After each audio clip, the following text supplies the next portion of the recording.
আসসালামু আলাইকুম tiny world family, কেমন আছেন সবাই? আশা করি সবাই অনেক ভালো আছেন। আলহামদুলিল্লাহ আমরাও সবাই ভালো আছি। তো নতুন আরেকটি ভ্লগ শুরু করতে যাচ্ছি। আশা করছি আপনাদের ভালো লাগবে। আমি কিন্তু অলমোস্ট ঘুমিয়েই যাচ্ছিলাম। চোখটা লেগে আসছিল। ইদানিং ভয়েস ওভার দিতে আমার কেমন যেন টায়ার্ড লাগে, রাত হয়ে গেলেই ঘুম চলে আসে বাচ্চাদের মতো। তো একটা কমেন্টের জন্যই বলতে গেলে এনার্জি এনে এখন ভয়েস ওভারটা দিচ্ছি। যে আপু বলেছো আগামীকালকে আবারও কথা হবে। তো মেক শিওর যেন আগামীকালকেই তুমি ভিডিও দাও। লেট করো না। তোমার ভিডিও না দেখলে ভালো লাগে না। পরে চিন্তা করলাম আসলে একটা ভিডিও দেখে অনেক সময় দেখা যায় মানুষ অনেক রিল্যাক্স ফিল করে, অনেক একটা ভালো মুডে চলে আসে। যাকে কিনা যে পছন্দ করে, অবশ্যই যারা কিনা আমাকে পছন্দ করেন তাদের কথা বলছি। যারা করেন না তাদেরকে তাদেরকে আমি কি বলবো? বাট ভালোবাসার মানুষের সংখ্যাই বেশি। তো আমি এইটাই ভেবে ভাবলাম যে না, ভয়েস ওভারটা করে ভিডিওটা আপলোড করে দিই।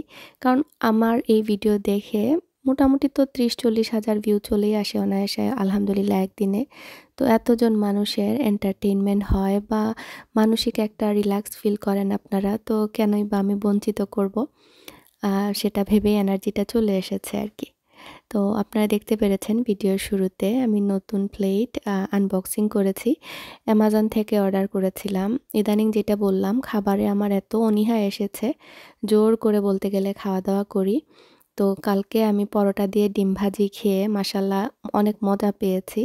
বলতে গেলে পেটটা ভরেই রুটি খেয়েছি। আর এই রুটিগুলো এত মজার, আমি শাহজালালের রুটি এনেছিলাম, পরোটা অ্যাকচুয়ালি এটা। শাহজালাল ব্র্যান্ডের আরকি। আমি এর আগে কখনো ট্রাই করিনি। আর এই পরোটাগুলো এত মজার আর পাতলা, পাতলা ফ্লেকি একদম। কমেন্ট করে জানাবেন যারা কিনা ট্রাই করেছেন। আমার তো ইচ্ছে করছে যে আরও ১ প্যাকেট গিয়ে নিয়ে আসি। কারণ খুবই মজার। তো আজকেও সেইম একদম বাংলাদেশি স্টাইলে ডিম ভাজি করেছি কাঁচামরিচ, ধনেপাতা, পেঁয়াজ দিয়ে। আর পরোটা ২ টা বানিয়েছি বা সেঁকে নিয়েছি আরকি। আর তারপরে হচ্ছে আপনার চাও বানিয়ে নিলাম। আদিয়ানের বাবাকেও দিয়েছি। তো এখন আমি হচ্ছে একটু রিল্যাক্স করে আমার দোলনাতে বসবো। এই কর্নারে আসলে এত ভালো লাগে এখন। দেখা যায় যে আগে তো বাইরে ছিল। পরে ঠান্ডা আসার পরে বেসমেন্টে নিয়ে গেলাম। বেসমেন্টে দেখা যায় যে বাচ্চারা বসতো। আর আমি আজকে ভাবলাম যে না, কয়েকদিন আগে তো দেখেছেন যে এই কর্নারে নিয়ে এসেছি। তো এখন ভাবছি যে এখন থেকে নাস্তা সকালবেলা এখানে বসেই করব। বাচ্চারাও আজকে ঘরে আছে। মানে ফালাকের আজকে স্কুল নেই। একদিন পর, পর তো স্কুলে যায়। তো একটু রিল্যাক্স করেই নাস্তা করা যাবে। আর এই নতুন প্লেটটা কেমন লাগছে আপনারা কমেন্ট করে জানাতে পারেন। তো যেটা বলছিলাম, খাবারে অনীহা এসেছে। তো বাচ্চাদের মতো নতুন প্লেট অর্ডার করেছি। ভাবলাম নতুন প্লেট দেখে হয়তোবা খাবারে রুচি আসতে পারে। একটু কালারফুল, একটু সুন্দর সামার, সামার একটা ভাইব আসবে। তো খাওয়া-দাওয়া কি শেষ করব দুপুরবেলা এটা। ফালাক, আজরাক মিলে ফ্যামিলি রুমের এই সোফার মধ্যে আমার একটা পুরনো লিপস্টিক ওরা বের করে এটা ডিস্ট্রয় করে ফেলেছে পুরোটাই। হট পিঙ্ক কালারের। তো এমন অবস্থা, ১ম এ কিচেনে যখন গিয়েছে আমি ভেবেছি হয়তোবা মার্কার। পরে হাত দিয়ে দেখি না, স্টিকি, স্টিকি ভাব। তো ফ্যামিলি রুমে দৌড়ে এসেছি, এসে দেখি এই অবস্থা। তো কি করব, ওদের জ্বালায় আসলে আমি তুলে রাখি, এই যে এটা আমি এখন ফেলে দিচ্ছি। আমি লুকিয়ে রাখি মেকআপ লিটারালি। তারপর ওরা স্টুল নিয়ে দেখা যায় ওয়ারড্রোবের উপরে উঠে সেখান থেকে নামিয়ে ফেলে। মানে কোনোভাবে লুকিয়ে রাখা যায় না ওদের পাল্লা থেকে।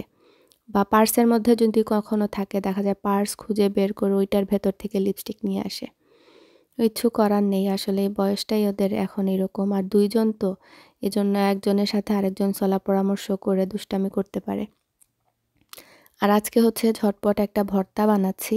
আমি এরকমই করছি ইদানিং, যেটা বললাম ফাঁকিবাজি। একটা, একটা করে রান্না করি আর খাই।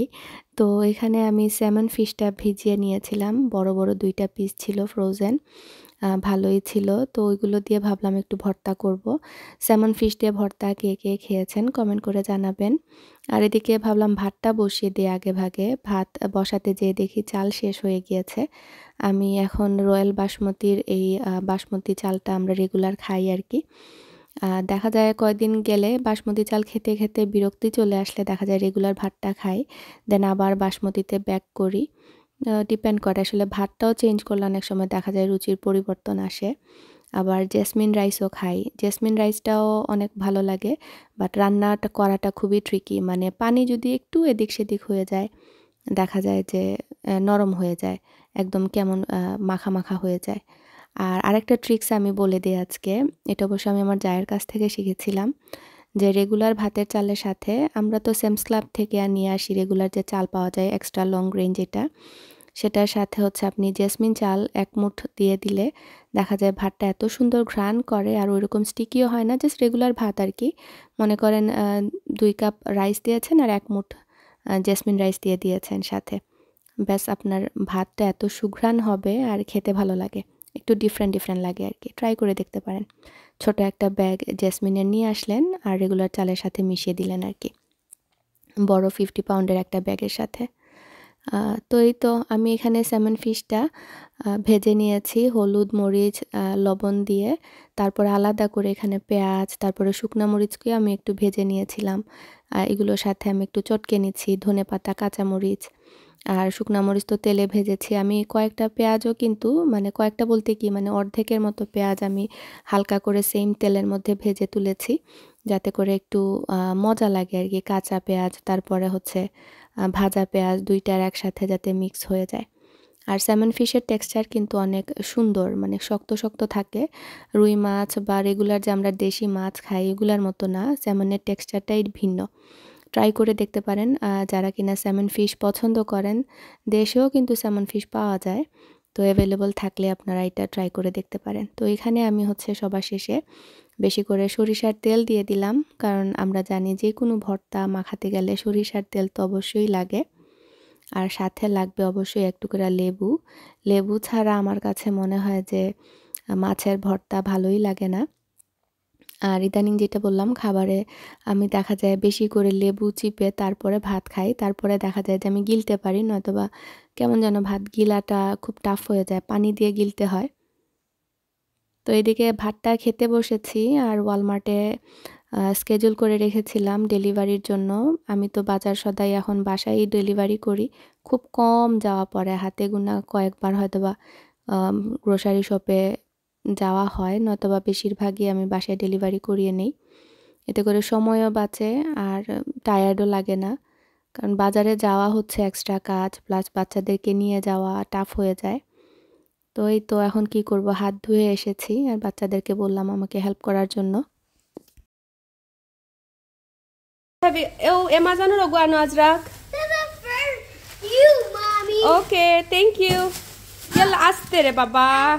ইনিশিয়াল কাজ তো ওরা আমাকে অনেকটুকু আগিয়ে দিয়েছে, তো আমি এখন বাকি কাজটুকু করে নিচ্ছি। যেগুলো ফ্রোজেন সেগুলো তো সাথে সাথেই রাখতে হয় ডিপ ফ্রিজে।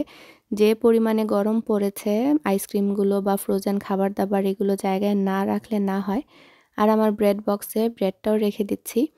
আমরা দেখা যায় যে সেরালির এই হোয়াইট ক্লাসিক হোয়াইট ব্রেডটা খুবই পছন্দ করছি ইদানিং। আমি মাঝখানে বেশি খেতাম হচ্ছে মাদার সফট একটা পাওয়া যায়, ওইটা খুবই ভালো লাগতো খেতে। তো আবার এখন এটা চেঞ্জ করেছি, মানে কয়েকদিন একটা খাওয়ার পরে দেখা যায় অন্যটা ট্রাই করা হয়। আর গ্রোসারি যে ব্যাগগুলো থাকে সেগুলো বাথরুমের নিচে ড্রয়ারে রেখে দিই, কারণ হচ্ছে ট্র্যাশ ক্যানের মধ্যে তো ব্যাগ লাগে। তো এটা খুবই হ্যান্ডি, আজরাক যেহেতু এখনও ডাইপার পরে, তো ডাইপার বেঁধে ফেলতেও সুবিধা হয়। আর ডিমগুলোকেও এখানে রেখে দিচ্ছি। বেসমেন্টে একসাথে আমি বড় বক্স নিয়ে আসি, বা স্যামস ক্লাবে আদেনে বাবা গেল ওইখান থেকে নিয়ে আসেন। তারপরও আজকে এক্সট্রা একটা ডিম দিয়েছিলাম 18টার। তো এটা আমি ভাবলাম যেহেতু এমটি হয়ে গিয়েছে, বেসমেন্টে না রেখে উপরের ফ্রিজেই রেখে দিই। আসলে বাজার আসার পরে দেখা যায় যে গুছানোটাই হচ্ছে সবথেকে বড় কাজ। আর এই হুইপড ক্রিম চিজ স্প্রেডটাও নিয়ে এসেছি বেগেলের সাথে খাওয়ার জন্য। ফ্রুটসগুলো রেখে দিচ্ছি। অরেঞ্জ দেখা যায় আমার আজরাক খুবই পছন্দ করে। আসলে এগুলো হচ্ছে নিত্যদিনের খাবার, ঘরে স্ট্যাক করাই লাগে, সপ্তাহখানিক যায় না, দেখা যায় এগুলো শেষ হয়ে যায় বা নষ্ট হয়ে যায়। তো বেশি ফ্রুটস হলে করি কি, রেগুলার ফ্রিজে ড্রয়ারের মধ্যে রেখে দিই, এতে করে ফ্রুটসগুলো ফ্রেশ থাকে। অনেক সময় থাকে না যে কাটবো করে দেখা যায় নষ্ট হয়ে যায়, তো রেগুলার ফ্রিজে থাকলে জানটা বাঁচে। বিশেষ করে অ্যাপল আমি কখনোই বাইরে রাখি না, আমি রেগুলার ফ্রিজের ড্রয়ারের মধ্যেই রেখে দিই। আমও সেম থিং, বাট এই আমগুলো একটু কাঁচা ছিল তাই বাইরে পাকার জন্য রেখেছি, নয়তোবা ফ্রিজেই রেখে দিতাম। আর ঠান্ডা ঠান্ডা ফ্রুটস কাটতে কিন্তু কেটে খেতে ভালোই লাগে। তো ফাইনালি এখন আমি আমার বাকি খাবারটুকু শেষ করছি। তো এই তো এরকমই হচ্ছে জীবন, আসলে কিচ্ছু করার নেই। তো এই ক্লিপটা ছিল বিকেলবেলা ভাত খাওয়ার পরে আর কি, একটু মিষ্টি খেতে ইচ্ছে করছিল। তো এই তো ক্লাসিক এই স্যারালির এই কেকটা আমার খুবই ফেভারিট, আগেও আমি শেয়ার করেছি।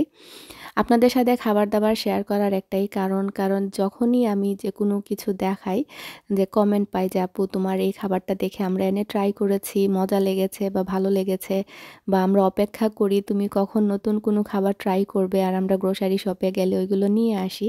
তো কমেন্টগুলো পড়তে না খুবই মজা লাগে। তো এই কেকটা ট্রাই করতে পারেন, কারণ আমেরিকার রেগুলার স্টোরে যে পাউন্ড কেকগুলো পাওয়া যায় ওগুলো এত মিষ্টি থাকে যে মুখে দেওয়া যায় না, খাওয়াও যায় না। বাট এই কেকটা অনেক মজা, তবে এত মানে ক্যালোরি এইটাতে, একটা পিসের মধ্যে 310 ক্যালোরি।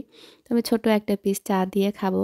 চা বলতে কি, সকালে কফি আনা হয়েছিল, তো ওই কফি শেষ করতে পারিনি, এখন মাইক্রোওয়েভ ওভেনে এটা গরম করে নিয়েছি, তো কফিটা শেষ করব আর কি। এখন আমরা বিকেলবেলা বের হয়ে পড়েছি।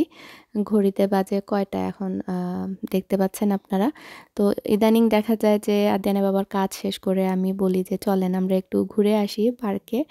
নর্মালি আমাকে ও জোর করে নিয়ে যায়, আমি বের হতে চাই না, বাট এই বছর বলেছি না, আমি এটা করব না, কারণ চাচ্ছি বাচ্চাগুলোকে একটু সময় দিতে, কারণ এই সময়গুলো পার হয়ে গেলে আমি আর কান্নাকাটি করেও ফেরত পাবো না। যেটা কিনা আসলে আমি টায়ার্ড হয়ে যাই ঠিকই, আমরা সব মায়েরাই আসলে টায়ার্ড হয়ে যাই। বিকেলে ভাত খাওয়ার পরে সারাদিন কাজকর্ম করার পরে একটুও এনার্জি থাকে না, মনে হয় সোফার কর্নারে বসে একটু রিল্যাক্স করি বা কফি খাই। তো আমি বললাম না, এই টায়ার্ডনেস আমি রাত্রেই মানে ঘুমাতে পারবো বা টায়ার্ডনেসটা কাটাতে পারবো, বাট বিকেলের এই সুন্দর সময়টা বাচ্চাগুলো চায় একটু বের হতে, ওরা চায় যে একটু খেলতে, প্লাস ফ্রেশ বাতাসেরও তো দরকার আছে। যদিও বা আলহামদুলিল্লাহ ফালাক আজরাক সারাটা দিনই আমাদের ব্যাকইয়ার্ডে যে সুইং সেটটা আছে ওইটাতে খেলাধুলা করে, একটু পর পর যায় আসে খেলে, আমিও থাকি ওদের সাথে। তো তারপরও বিকেলের তো একরকম, আর আমাদের সাথে নিয়ে বের হওয়া মানে হচ্ছে ওদের সাথে একটা বন্ডিং হয়। তো মাশাআল্লাহ এত সুন্দর ওয়েদার, কি বলবো, কষ্ট করে একটু এনার্জি নিয়ে বের হয়ে গেলেই কিন্তু এনার্জিটা চলে আসে। Spinning me, then you can record me. No, I cannot. তুমি তোমার নিজের নিজে স্পিন করো। আমি জানি। হাই জেনাই।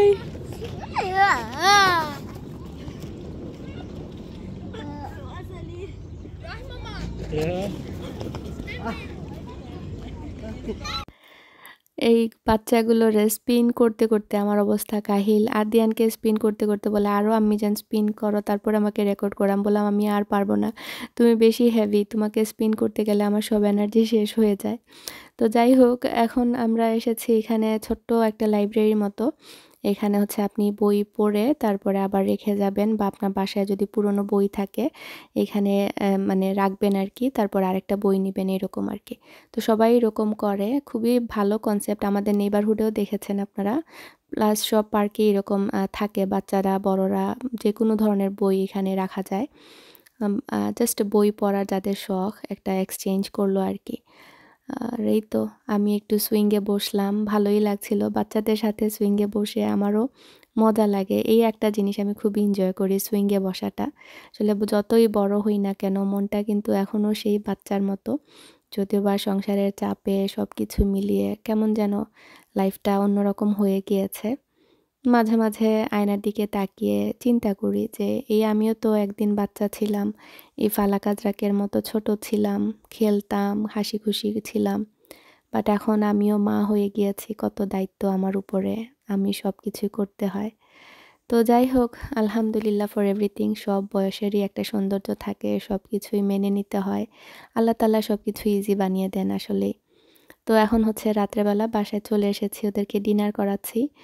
আর এখানে রাহি ওদের জন্য স্লাইম নিয়ে এসেছিল কাজ থেকে, কিন্তু স্লাইম হচ্ছে যত নষ্টের মূল, মানে এত দুষ্টা স্লাইম, কি বলবো, ঘরের কাপড় চোপড় ফালাকের ড্রেস যে কয়টা নষ্ট হয়েছে।